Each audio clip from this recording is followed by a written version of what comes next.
Look closely at this clinical surface. A single microscopic pathogen left behind can rapidly multiply, turning a routine hospital stay into a fatal infection. In a clinical setting, minor, easily preventable staph errors are the largest unseen risk to patient survival. To eliminate that risk, you need a system. Today, we are going to master the complete infection control patient interaction loop, a continuous cycle of hygiene, protection, and disposal. Before you even step onto the ward, you need to verify your physical setup.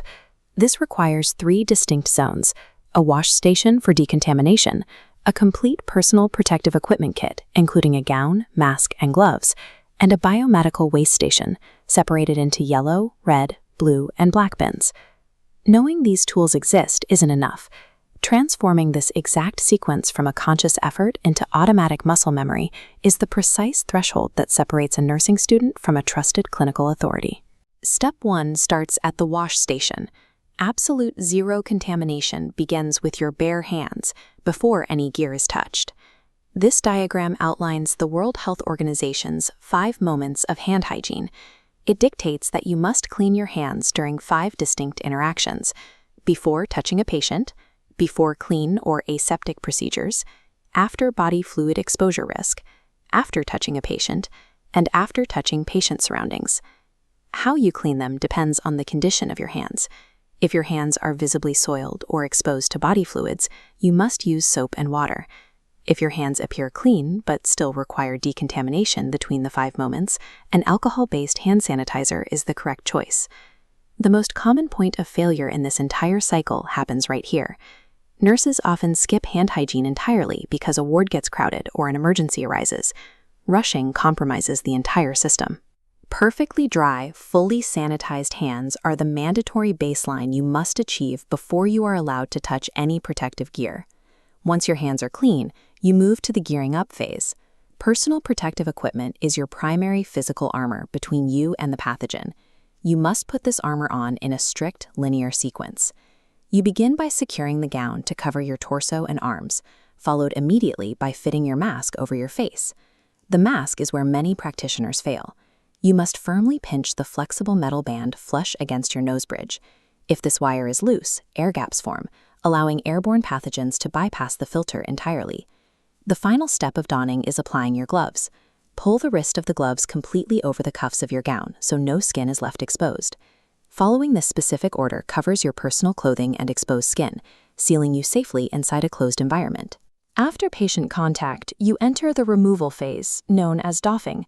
Statistically, this is the most dangerous moment in the sequence for self-contamination. To remove your gear safely, use the peel-back method. You roll the gown and gloves downward and inside out, ensuring your bare hands never make contact with the contaminated exterior surfaces. Under no circumstances should you ever reuse single-use gloves. Attempting to wash or sanitize disposable gloves creates micro-tears in the material and immediately compromises the barrier. As you remove your gear, it must immediately be routed through the biomedical waste management system. This graphic shows how the system organizes disposal into 4 specific colored bins: yellow, red, blue, and black. The yellow bin is strictly for highly infectious hazardous materials.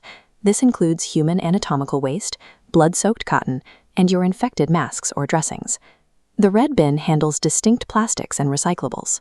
Your removed rubber gloves, plastic IV tubing, and syringes without needles belong here.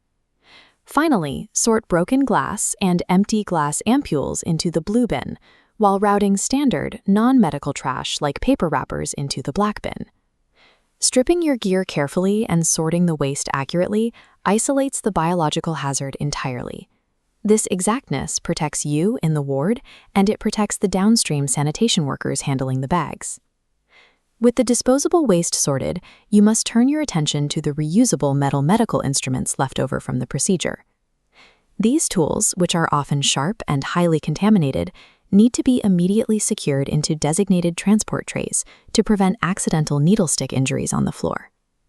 These trays are sent directly to the Central Sterile Services Department, or CSSD.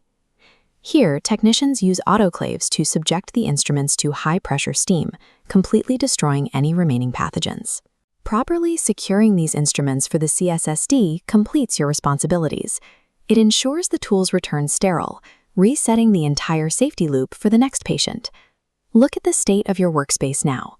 Your hands are sanitized, the biomedical waste is accurately sorted into the correct bins, and the reusable instruments are safely secured for sterilization. By executing this sequence without a single error, you guarantee that no cross-contamination occurs between you, the patient you just treated, and the next person you see. Professional authority rests on this discipline. Practicing these steps protects the vulnerable and ensures that your presence on the ward remains a source of healing rather than a hidden risk. Mentally rehearse this loop before every clinical shift or practical exam.